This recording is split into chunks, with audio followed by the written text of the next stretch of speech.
Alright, here's a quick example of what we're going to be working towards in this video.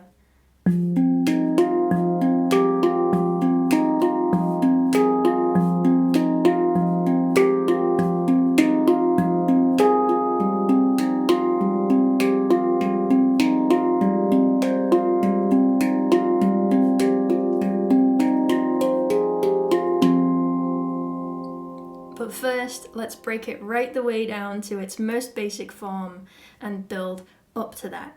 So the first thing that you might notice is that the right hand for this is basically doing the same thing all the way through. It's really, really simple. And I should say that this composition, everything that you learn here can be used on any scale. But the bass notes that we're going to be using for this are the ding, note 1 and note 2, and different scale layouts might work slightly differently, so I invite you to just explore and find what sounds good. But if you've got an F-low pygmy like me, perfect. So we're starting with the left hand, and everything is right, left, right, left, right, left, emitting this percussion part for now. We're going to play ding, note 3, note 4, note 5.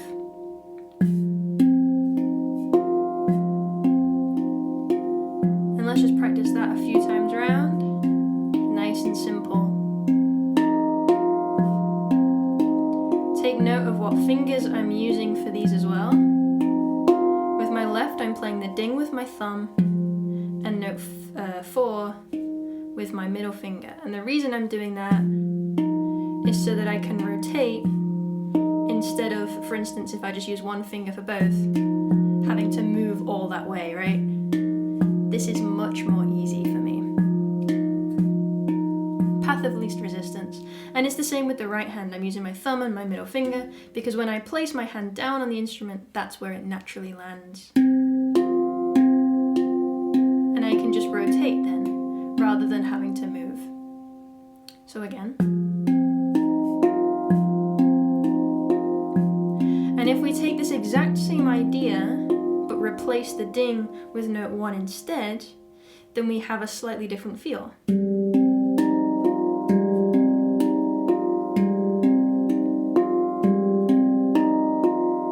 And that's exactly what I was doing in that example, right? So if we do 4 with the ding and then 4 with note 1, everything else stays the same. It sounds like this. 1, 2, 3, 4. 1, 2, 3, 4.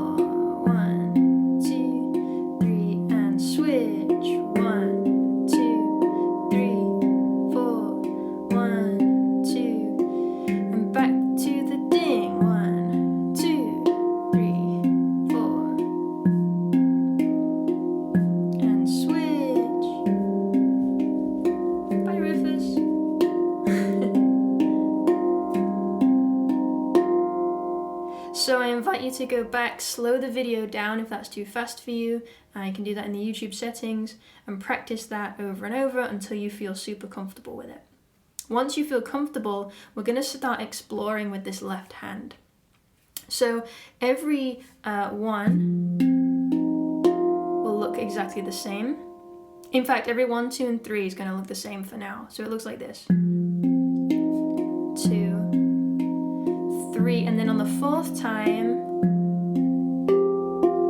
instead of going to note 4 here, we're going to go to note 6 instead, and just change one tiny thing. And that's what keeps it interesting, even though it's a really simple change. I'll show you that again. 1, 2, 3, and then we change it up, right?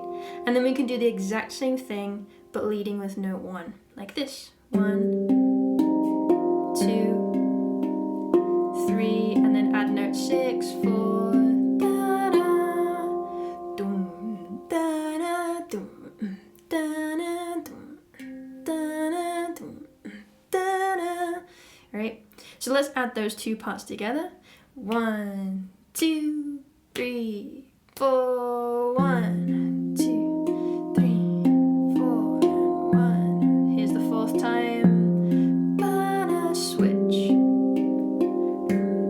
Da-da, ba-da-da, da-da, da-da, da-da,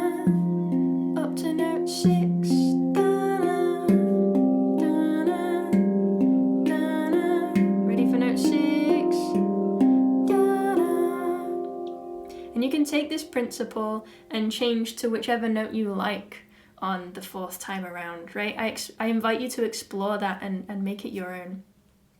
So to put this piece together then, we're going to play that a few times around, and then we'll introduce a part B. And for part B, we're going to actually change up the bass note entirely and use note 2.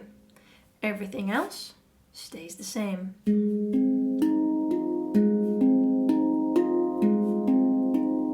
Then we change to note 1. And then we bring it back to the ding. Right?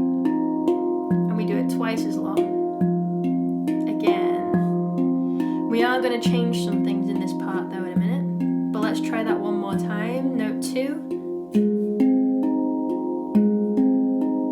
3, 4, down to note 1, 2, 3, bring it to the ding, 1, 2, 3, 4, and again, 1, 2, 3, ready for note 2,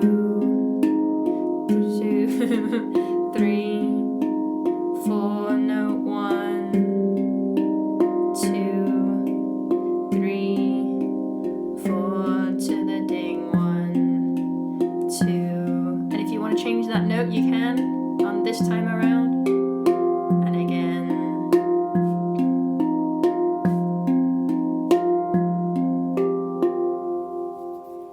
Yeah, so even though we've got all of this repetition, because we're changing up the bass note, we get to completely change the feel and the vibe of what we're playing, and that's what keeps it interesting, keeps it moving. So we have 2 sections here now. So now let's play around with this ding part in the 2nd section. I'm going to make it a little bit more complex. So that's your beginner version.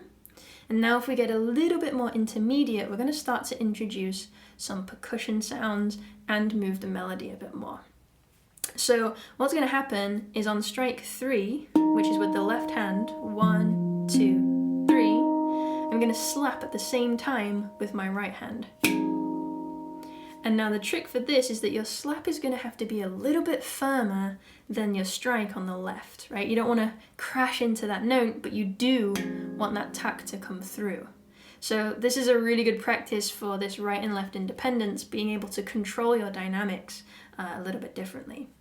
So with the tack, it looks like this.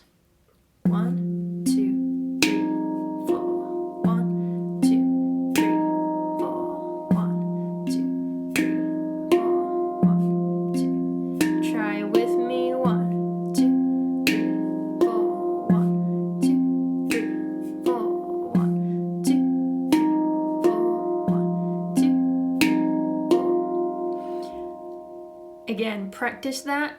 Rewind, slow it down, keep going over it until you're comfortable. Once you're comfortable, we're going to start changing the note to create some melody every other time. So the first time round is this. Second time we bring it up to this note like we've done before. Third time we bring it back. Fourth time we bring it up another note. So all together we have this. 1, 2, back down, 4, back to the beginning, up to note 6, back down, up to note 7, 5, up 4 even, up to note 6, back down, up to note 7.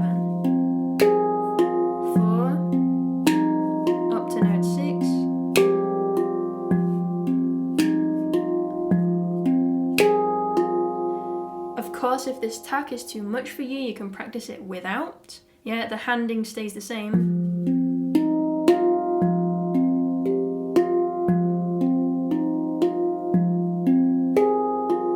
Yeah, so again, I invite you to practice that a few times around until you are comfortable.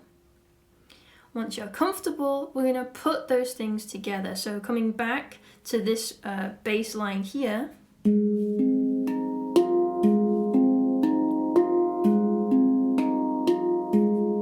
Note 1. And then we come to the ding, we bring that percussion in. Here we go.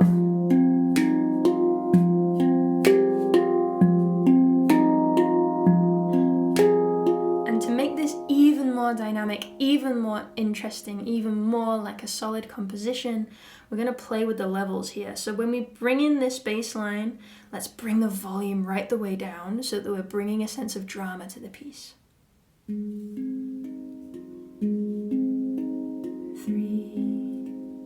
4, note 1, 2, and then let's crash it up for the ding. Bring the volume right up.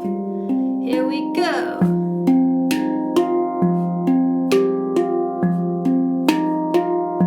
Bring it down.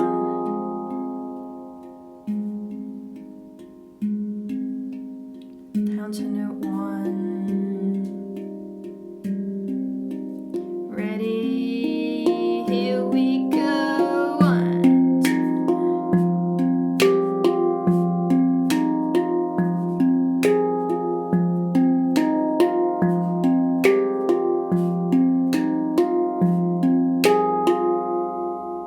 Yeah.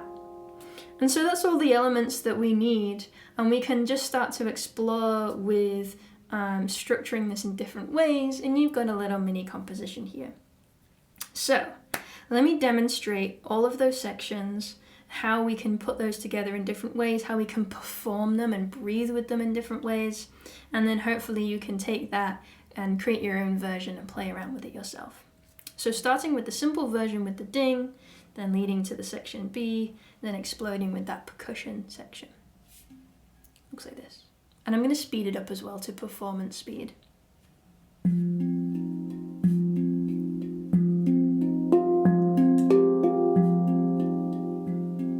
I'm going to bring it up another note.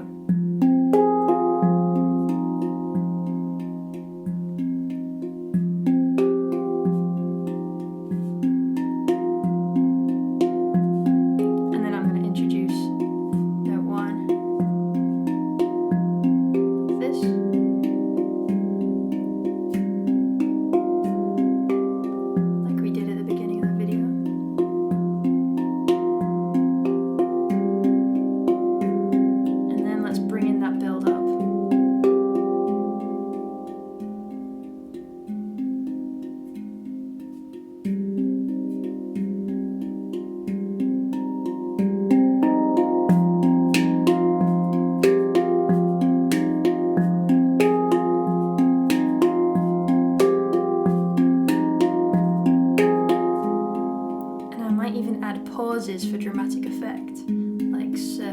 Watch out for it.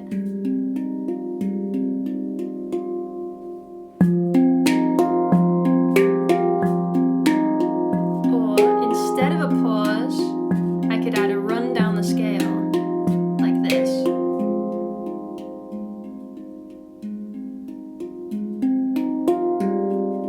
Here comes the run.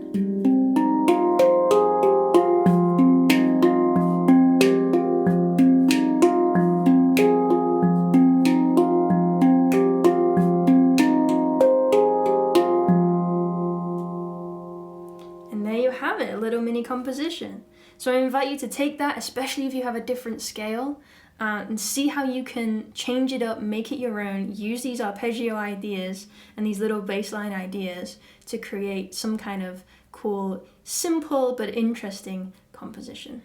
I hope you have fun with that one, and I look forward to seeing you in the next video. If you want to try another composition on the F-Low Pygmy, check this one out next. Otherwise, I'll see you soon.